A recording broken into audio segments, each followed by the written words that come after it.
नमस्कार। आज हम इस क्लास में सार्वजनिक वस्तुओं के लिए पैरेटो का इष्टतम प्रावधान, Pareto optimal provision of public goods, इस अध्याय पर अपना अध्ययन प्रारंभ करते हैं। इसको समझने के लिए हमें सबसे पहले सार्वजनिक वस्तु का अर्थ, मीनिंग ऑफ पब्लिक गुड्स समझना होगा और उसके बाद में सार्वजनिक वस्तुओं के लिए पैरेटो का इष्टतम प्रावधान, Pareto optimal provision of public goods को समझना होगा। सबसे पहले हम सार्वजनिक वस्तु का अर्थ देखते हैं। सार्वजनिक वस्तु से तात्पर्य उस वस्तु से है जिसका लाभ अविभाज्य होता है तथा संपूर्ण समाज को प्राप्त होता है, चाहे कोई खास व्यक्ति इस वस्तु का उपभोग करना चाहे या न चाहे। एक उदाहरण लें, वह जन स्वास्थ्य सेवा जिससे चेचक का उन्मूलन होता है, सभी के स्वास्थ्य की रक्षा करती है, केवल उन्हीं की नहीं जिन्होंने चेचक का टीका लगाने के लिए भुगतान किया है। इस प्रकार सार्वजनिक वस्तुएं वे हैं जिनके उत्पादन से बाहरी लाभ का सृजन होता है। बाहरी लाभ, यह वह लाभ जो वस्तु के उत्पादित या उपभोग करते वक्त किसी अन्य व्यक्ति को लाभ पहुंचाता है। बाहरी लाभ की उपस्थिति का तात्पर्य है सामाजिक लाभ का निजी लाभ से अधिक होना, अर्थात यहाँ लाभ का बिखराव हो जाता है। इसको बिखराव प्रभाव कहा जाता है। और इन वस्तुओं का उत्पादनकर्ता बाहरी लाभ प्रदान करने के लिए कोई चार्ज नहीं ले सकता। इसका एक कारण यह है कि ऐसे बाहरी लाभ पर संपत्ति का अधिकार स्थापित नहीं किया जा सकता। दूसरा कारण है सार्वजनिक वस्तुओं का विभाज्य न होना, अतः इनके लिए कीमत नहीं ली जा सकती।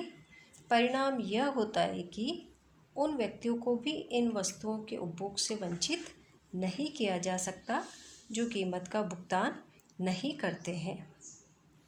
जब एक व्यक्ति सार्वजनिक वस्तु की व्यवस्था करता है तो वह दूसरे व्यक्तियों को भी लाभ प्रदान करता है। इस प्रकार सामाजिक लाभ उत्पन्न करता है जो कि उसके निजी लाभ से अधिक होते हैं। उदाहरण से हम इसको समझ रहे हैं, जब कोई व्यक्ति अपने निजी प्रयास से अपने इलाके में डिस्पेंसरी खुलवाता है तो वहाँ के सभी निवासी उससे लाभ उठाते हैं, जिसके परिणाम स्वरूप सामाजिक लाभ से उसके निजी लाभ अधिक होते हैं। अब हम सार्वजनिक वस्तुओं के लिए पैरेटो का इष्टतम प्रावधान समझते हैं। सार्वजनिक वस्तु वह वस्तु होती है जिसके एक व्यक्ति के उपभोग द्वारा उपभोग करने से किसी अन्य व्यक्ति के लिए उस वस्तु की उपयोगिता कम नहीं होती है। यह गैर अपवर्जी होती है। गैर अपवर्जी का मतलब यहाँ पर है वह वस्तुएं जिनके उपभोग से किसी को भी वंचित नहीं किया जा सकता, भले से वो इसका भुगतान करे या न करे।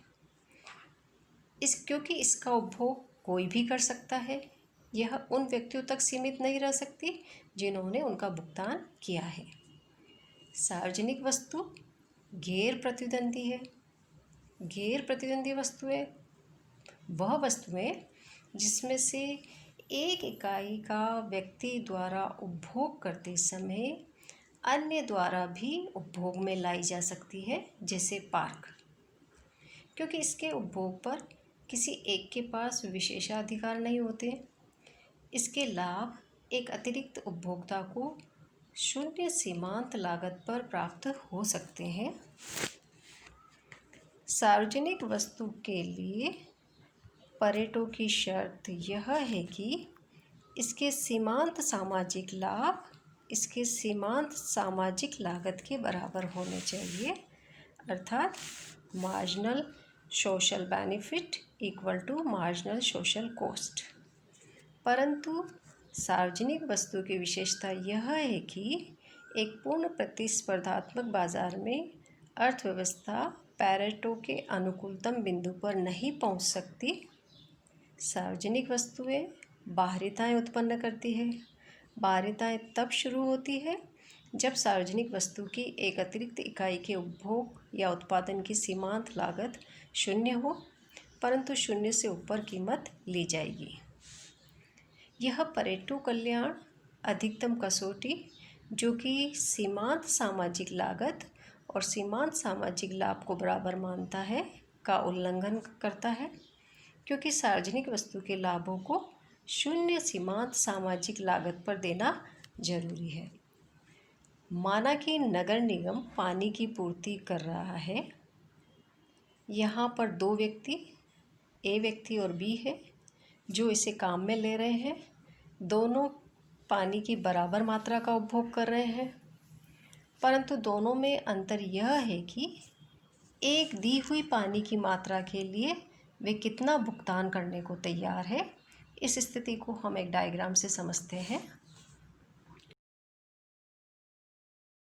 में डी ए और डी बी दो व्यक्ति, ए व्यक्ति और बी व्यक्ति के डिमांड कर्व है। मांग कीमत ओ पी ए और ओ पी बी एक दी हुई पानी की मात्रा ओ डब्ल्यू के समरूपी होगी। वक्र सिग्मा डी वक्र डी ए और डी बी का वर्टिकल समेशन है।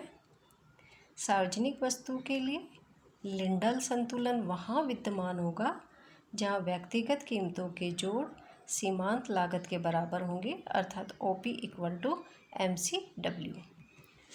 परंतु दोनों उपभोक्ताओं से अलग अलग कीमत ली जा रही है।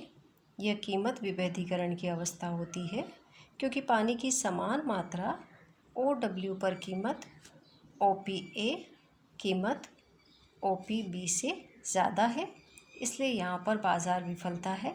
धन्यवाद।